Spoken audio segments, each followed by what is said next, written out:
Solo training is amongst the most important aspects of your training because when it comes to training, it's sometimes hard to find a reliable partner. So your main partner will be yourself and your own work ethic. Now, when it comes to solo training, Carenza, Ensayo, and shadowboxing, whatever label you put on it, is very important. And as well as hitting targets and things like this. But when you're doing these drills, you need to have a defined goal of what you're trying to achieve, what you're trying to practice. It is not enough to simply just practice. It is important that you have clear and defined ideas about what you want to get out of your practice. Because of what I want to do, I keep simplicity in mind. I don't practice a whole bunch of different strike patterns. I keep it to my basics and work them until I am fatigued. Simplicity is king when it comes to fighting. Pugilists, wrestlers, grapplers, MMA fighters, and self-defense experts understand this. It has been shown over and over in first responders and soldiers, given too much choices in training leads to hesitation in combat. Do not try to master everything.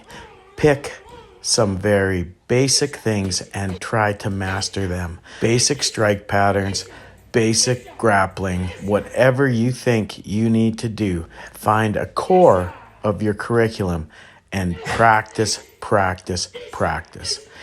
If you are an instructor, you may have more to pass off to other people because what works for you may not work for them. But still, commit to what you think is your best and favorite techniques and really hone those.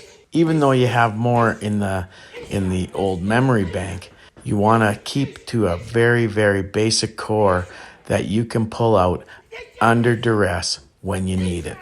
When it comes to training, you need to be able to see the enemy in front of you. You need to be able to pull up an attitude of righteous indignation and anger towards your targets, towards the imaginary person you are shadowboxing or using your Ensayo on. You need to actually see your training equipment as an opponent, not as a piece of equipment.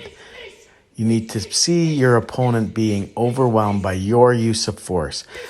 You need to see yourself successful, and you need to see yourself attacking at the appropriate time with the appropriate use of force. You need to visualize everything you want to do if you ever have to defend yourself. You need to make it as realistic in your mind as possible. Make sure you're hitting with as much intent as you can, and make sure when you're doing Ensayo and shadowboxing that you're always on target with power, with the mechanics for power. Because if you're going to hit somebody, train to hit them hard. One of the most important things to add to your solo training is fitness training, strength training. Do your push-ups, do your pull-ups, do your crunches, do your core training.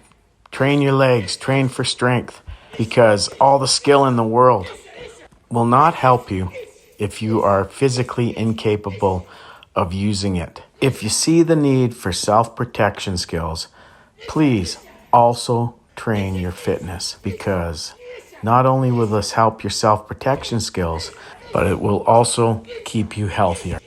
There is also a lot of fitness training that is transferable to developing striking power. Things like torque blade and club bell training are awesome for working body mechanics.